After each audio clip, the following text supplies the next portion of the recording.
Hey y'all, Pancake here. The holidays are over, which means Festival of the Arts is back at Epcot. In this first visit, we are going to explore some of the incredible art installations, try some delicious culinary art, and take a peek behind the curtain of some of Disney's most iconic Broadway shows at a brand new immersive exhibit. You won't want to miss this one. So come along and let's check it all out.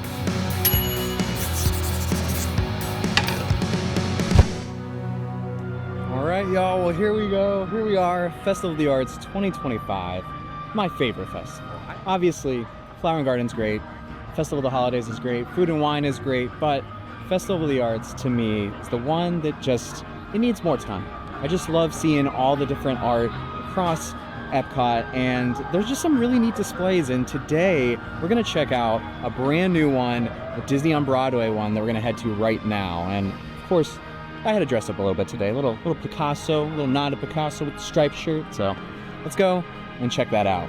All right, here we go, guys. Walking in, and wow, does this space look so transformed from, honestly, what we've been seeing from CommuniCore Hall. When we first saw the concept art, this is kind of what everyone intended this space to be utilized for, and it looks awesome. I am so excited to dive into all these exhibits. Let's look around. So as you know, one of the most successful Disney on Broadway shows has been The Lion King, and here is a puppet from that. You can see the face hole where the performer would be, and they had two hands, basically a stilt walker, and this is impressive. I don't think I could be in this. And they pretty much got to be like hunched over the entire time, it looks like. Good lord. But just to see the detail and close-up of this costuming work, where, you know, when you're in a stage show, unless you're really like orchestra level and really close, you're not getting to get this close up to these. So this is a very unique opportunity to see these in a different light.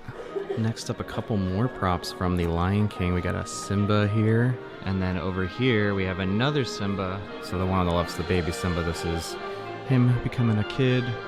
Wow, continuing The Lion King, but look at this whole display here, guys. Yeah, and they're basically calling this the Mask and Puppet Workshop. I mean, this is awesome. Look at the detail. They basically have someone's like whole workbench, like a mock workbench with the puppet as if they're like tinkering and doing some repairs on it. Of Zazu. Oh man, this is awesome. And they have so many. Look, the hyenas, Pumbaa. This is really, really cool. Wait a moment. Does it say Binford Tools? Is that a Tool Time reference? I think some clever scenic Imagineer or something had a love for Tool Time, and they thought, I'm gonna put a sticker on this. So on one side they have the Lion King, but on the other side they have Aladdin, which this one I'm really excited to dive into. So the first two costumes that they have here are, it looks like Iago and Jafar, and again, guys, to be able to be this close to these costumes when on a stage, you're just not seeing it that close up. You're seeing it from far away. And so to see the beading work, to see the different textures of the fabric, there's so many details that these costuming designers put into this that, you know, sometimes don't ever get to see the light of day. They actually did bring some of the costumes from Disney on Broadway to D23, and that was a really neat opportunity, but for them to bring it to the parks is awesome, and what better than Festival of the Arts to have these showcased. Now, things like this, I really love. This is a peek into what the designer's idea for the beading pattern was. You can see the sketch on the left, and then the actual results on the right, followed by the different beads specifying which ones will go where. There's a whole numbering system, so, you know, one, if you look on the sheet, you can see where the ones are. I mean, gosh. You go to these shows, you don't think much about this stuff, but there's so much going on leading up to the creation of these shows that is just, it's awesome. There's so much to them. I just love that people get a peek behind the curtain here, no pun intended, or pun intended, to just see how this is all made. Man, can we get an appreciation of the beading work, just the ankle area of Jasmine's outfit here? Incredible. Incredible.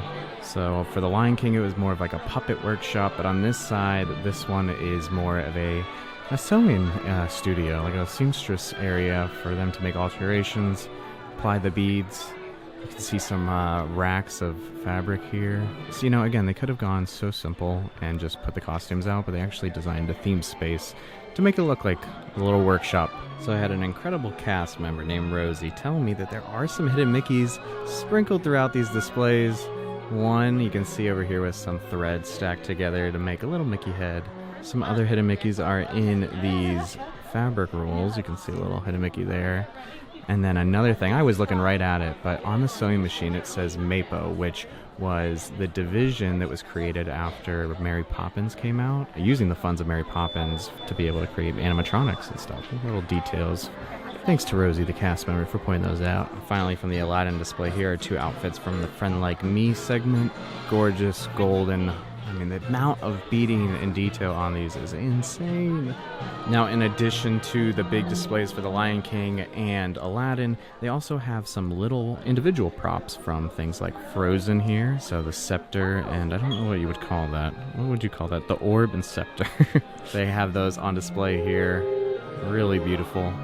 Another one they got is the Enchanted Rose from Beauty and the Beast. And this is huge. Again, I've never seen it on Broadway, but this is massive and really, really cool to see up close. And now this is a cool photo op. They have the magic lamp on display here for you to get up close and personal. Now, this wouldn't be the actual one. You can actually touch this one. This is such a neat photo op. Wow, and that was just the first section. There is a whole nother half on this side, y'all. And there is a lot to see. And they even got a printing press from Newsies, as well as an outfit here. So in the center here, they have kind of just a whole collection of different costumes from the different Broadway shows. They have Ariel's outfit here from The Little Mermaid. Of course, the main genie outfit, Aladdin's main outfit. They also have Elsa, looks like Anna as well, Mary Poppins, and then Jack Kelly from the Newsies. Oh, and I missed Olaf. Well, that's cute. When they were dreaming up Olaf, this is the prop that they used for that. Now, even though it is incredible to see those costumes on display, one of my favorite things I think so far in here is these little miniatures of the stages and the sets. One of the cast members was telling me that this is the first time that these have been on display. The craftsmanship in these little miniatures of the actual theater and the sets is just so stinking cool. I love it. They have one from Mary Poppins, from Frozen, and then of course Newsies.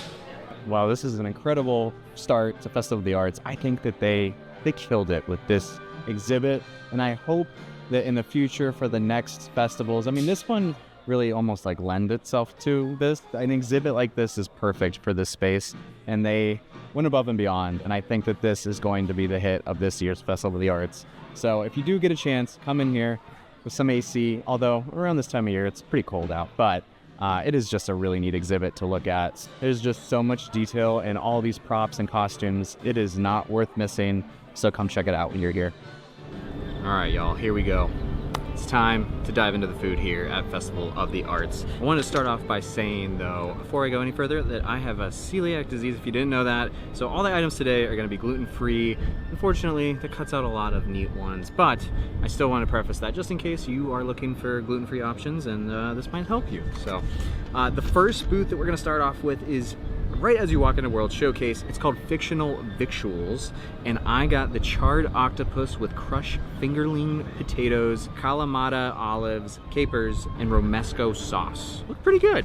You know, and I'm not usually like an octopus kind of guy, but this actually looks really good. I do like fried calamari, so like that's close, right? The one neat thing I did want to point out is they put a nautilus on the plate, which is a really neat thing. If you don't know 20,000 Leagues Under the Sea, it's a giant octopus. Looks like the octopus part of it is somewhat small. And I did want to say too, we're on a trash can. It's the official table of any festival here at Epcot. Anyway, enough of that. Let's dive in and take a bite. That's actually really, really good. It's really, really smoky. A little saltiness to it, but not too much. It's actually, I love that. That is excellent.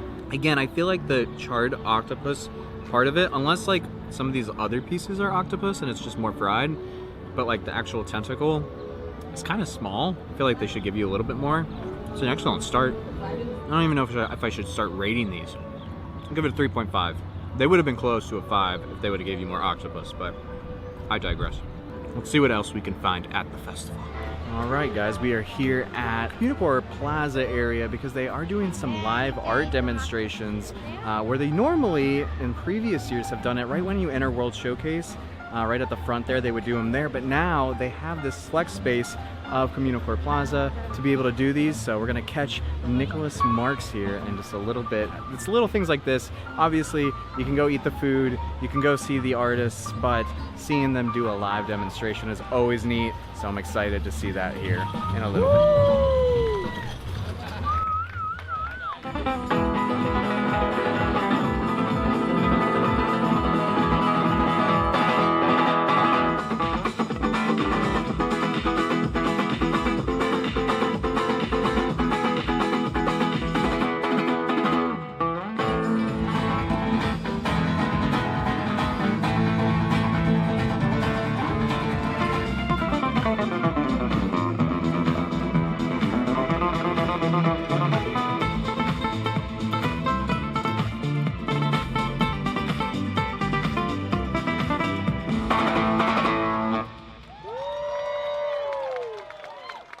We hope you've enjoyed this performance by Nicholas Marks.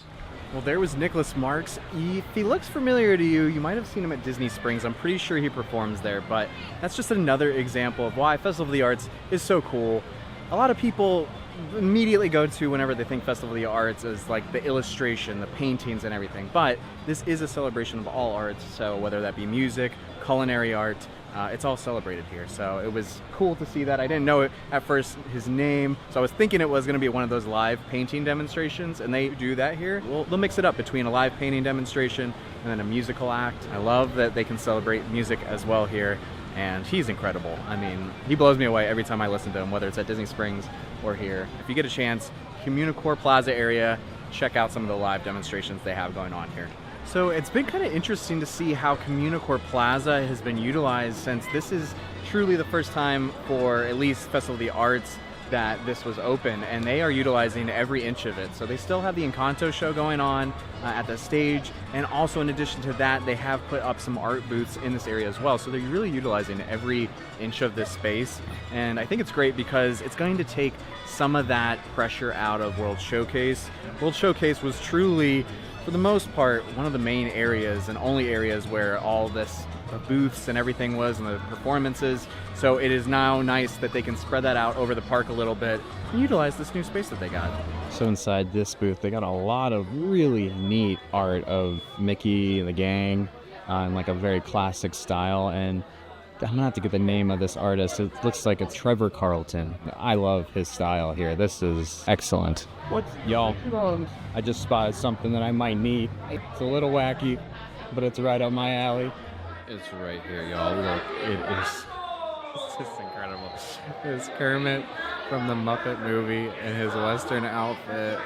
Oh my God, it's so good. It's $5,000 though, but it's so good and I want it so badly. I am in love with that. And there's also some really other cool artwork, but this is, if you know me, I'm a huge Kermit the Frog fan, and this caught my eye right away. Incredible. The artist is Bo Hupford. Shout out to Bo Hupford. The title is Frog Legs. I love it. So one of the returning favorites of mine that I always like to hang out in and check out first before I go into World Showcase is the Chalk Art Walk. Some incredible chalk art from some incredible artists. You think back when you were a kid, drawn with chalk, and it's like, man, how could you even make anything out of chalk look like so elegant? And they managed to do it. I mean, look at this Mickey, the colors, the blending, the shading. It's incredible what these artists can do. There's one of Figment. There's a Moana here. Ant-Man. These actually got a little bit rained on overnight. I think there was some rain, but they still look incredible. And I really love that Figment one. It's just the colors they're able to get. I mean, it's insane. And then here is one that I always love, and they always do this every year. It's a perspective drawing. So basically, you'll stand in a spot, and it will look like the Hulk is like grabbing you and holding you upside down. You can see the example here that they have on the ground. It's painting the instructions. But yeah, it looks so cool. Just some neat photo ops that you get to have here at Festival of the Arts. It's time for our final bite here at Festival of the Arts, at least for this time. But the final bite here is at Opening Bites. Basically, it's a milk chocolate rose with raspberry and rose center. It's really pretty. So whenever you're first coming in to World Celebration into Epcot, this is one of the first booths you will get to. I had to end it on dessert. So here we go. Got our little enchanted rose here. Imagine, yeah, it's very moussey. It's very pretty though. This is, of the ones I've had today, this is obviously the one that's like the most appealing. But here we go. Excellent. Nice and cool. Has kind of like a nice crusted outside that's sweet, and then that mousse in the middle. Very whipped, very smooth. It's very refreshing in general. I really like this. And then as you get to the middle, there is that rose center. I don't know if it's like rose flavoring or what. Yeah. Whoa. Maybe a little. I don't know if I like the center. It is very floral. It really is very rosy. Like you can, it does taste like a rose, which I mean, that's what it said it was going to, but I don't know. It caught me off guard a little bit. So I think I would give this one like a 4 out of 5. I think if that rose center wasn't in there, I think it would be a 5 out of 5. It's just a little, again, that threw me off a little bit. And then at the bottom, there's this like cookie base too. It's not graham cracker, but it's like a buttered cookie almost. Does that make sense? Like a Biscoff, you know? Pretty solid way to end my food testing here at Festival of the Arts 2025. At least this time around. Like I said, I'd like to come back, try a couple more dishes, but it was a great day today, honestly. Well, there you have it. But just know that is not all we have from Festival of the Arts. There is so much more that I couldn't fit into this video, like the merch, some more food dishes, and even some live performances from Disney Broadway stars. And that will be coming to the channel soon, so please be sure to subscribe so you don't miss it. And let me know in the comments, what are your thoughts on that Disney on Broadway exhibit? I think it's what CommuniCore Hall needed, and they really knocked it out of the park with this one. That's gonna do it for this one, y'all. Thank you so much for watching, and I'll catch you in the next one. Remember to stay golden.